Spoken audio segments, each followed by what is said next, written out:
Hello, all, and welcome. We are back with our series on coaching for transformation. I'm your host, Dario Minaya, and I am here with the COO and Chief Learning Strategist of Minaya Learning Global Solutions, that is also an executive coach and leadership strategist, Susan Minaya. Today, we're talking about change fatigue, something leaders are seeing everywhere right now. Stay tuned to learn more.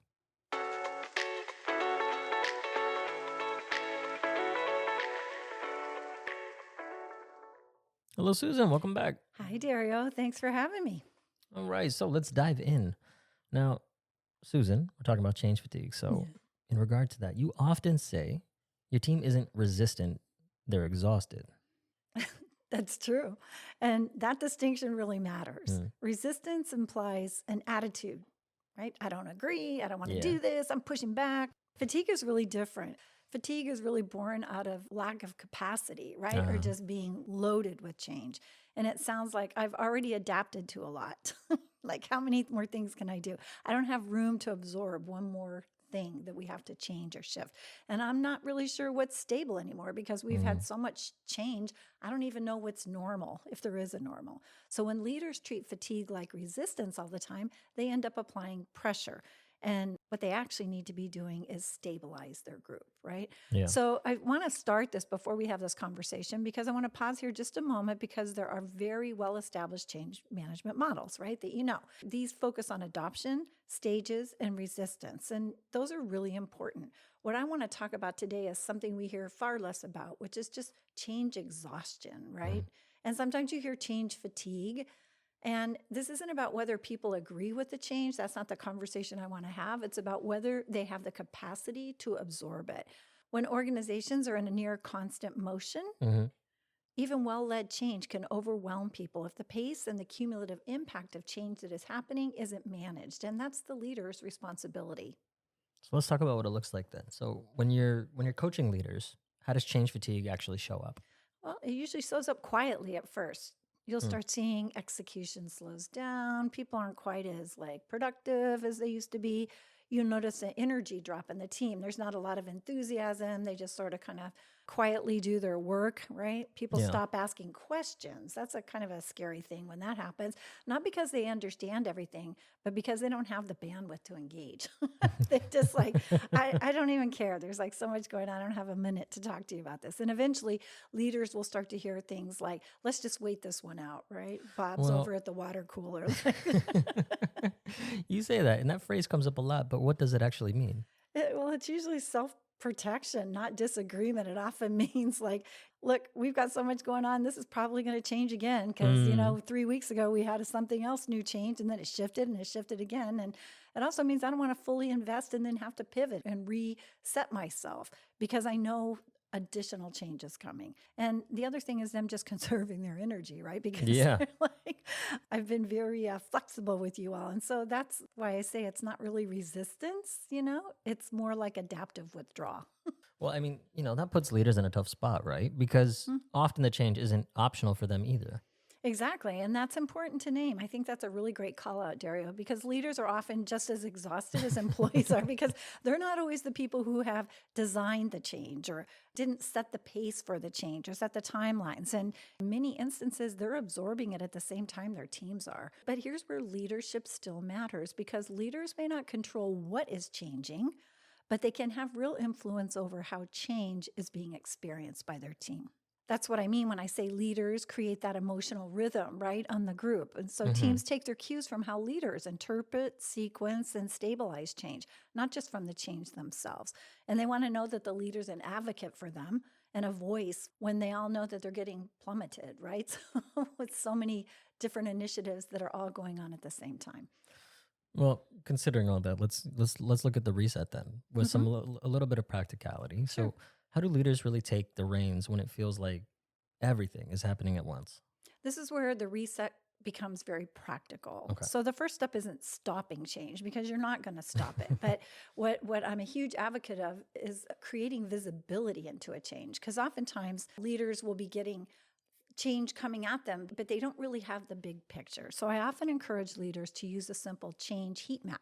Even at a department or division level, they're so effective. So they're able to list out what are the active initiatives, what new expectations are coming down the pipe, what major changes are underway, and how are they impacting the different groups or my teams, right? So you Yeah. can see that.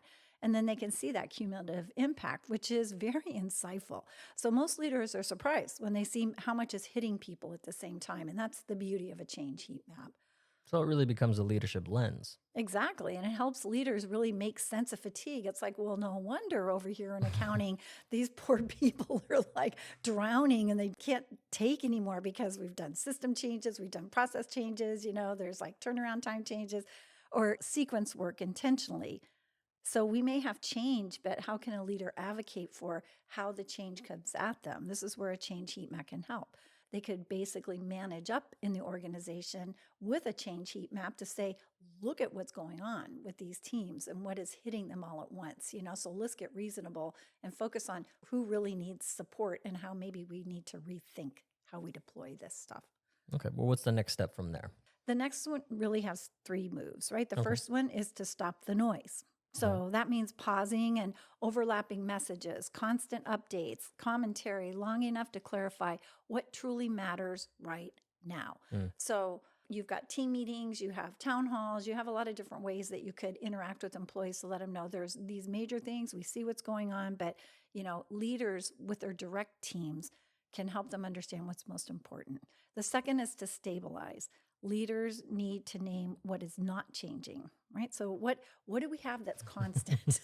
Something they can look to with familiarity, oh, thank goodness. Yeah, thinking about standing in the eye of a hurricane, right? So it's like all this stuff is going on around us, but in the center, we have stability and it's like that Zen moment. And then so just bring people back to what is still the same so they don't feel like that everything is being changed. Yeah, they get their footing. Right. And then third would be to simplify, because this is important. Simplifying doesn't always mean doing less.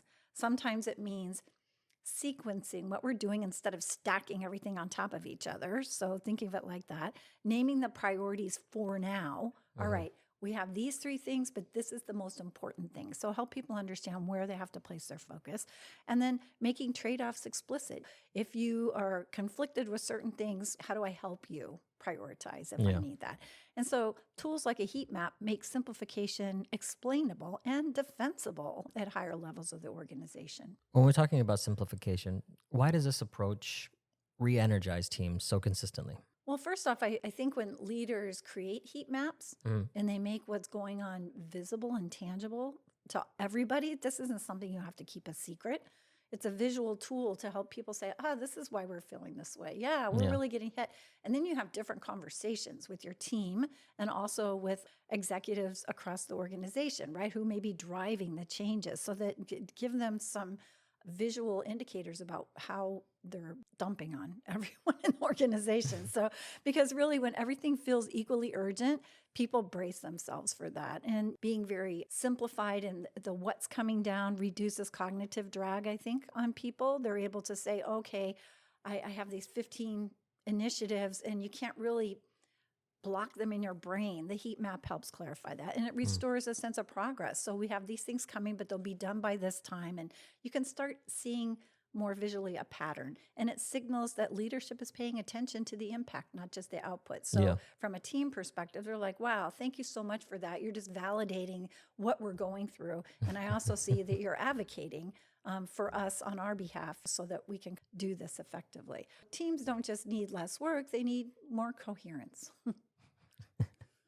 So where should leaders reflect this week?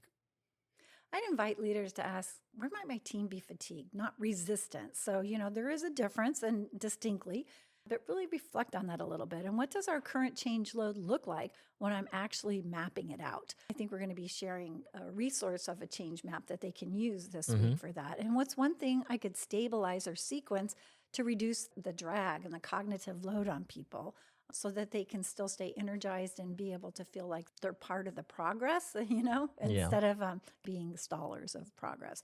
And so you don't have to fix everything, but you do need to make the load visible. And that's why I advocate for the change heat maps. Well, it's been such an important conversation, and change fatigue is real, and leadership response really makes all that difference. At this stage of change, pushing harder usually fires back. So if you just keep pouring like it's like waterboarding, people in the organization.